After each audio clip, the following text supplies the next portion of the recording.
Hey guys, welcome back to Make or Break. I'm Rob. This week I needed a new workbench that was just as strong and sturdy as the ones we built before. This time a little smaller and a little more mobile. This is how it went.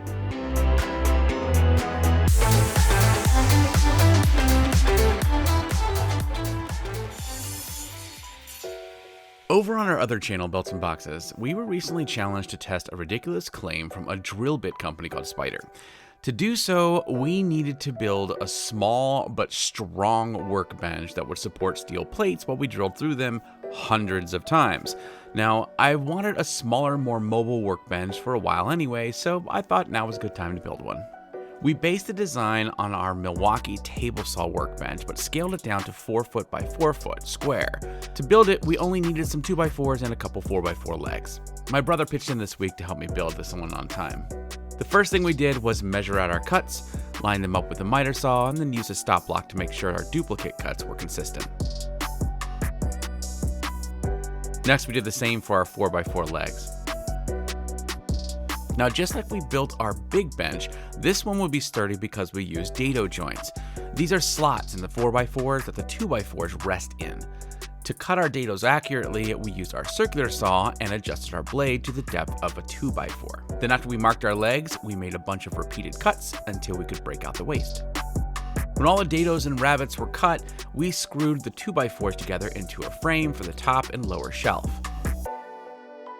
Then before we screwed on the legs, we thought now would be a good time to put on the adjustable feet. Now, I found these at a local rockler store, and they were pretty cheap. We just had to drill a hole in the center of each leg, and then drive in the threaded insert and attach it with a few screws. After that, it was as simple as screwing in the feet. Next, we hammered the frames into the dados on the legs and screwed them in place. We really need to make some wooden mallets. Anyways, we did the same with the top of the bench and used some clamps to hold it all square while we screwed it together.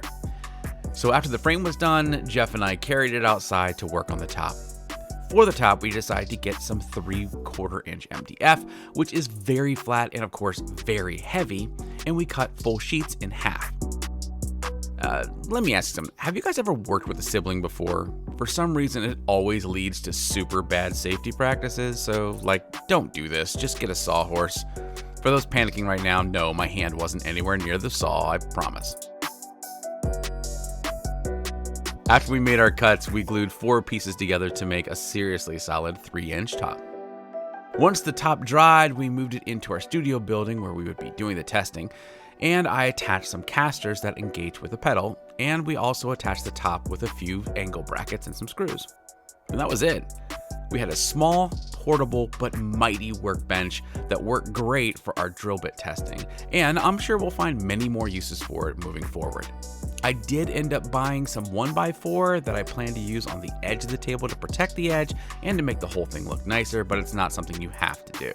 If you find yourself needing extra workspace, a small workbench like this could come in really handy.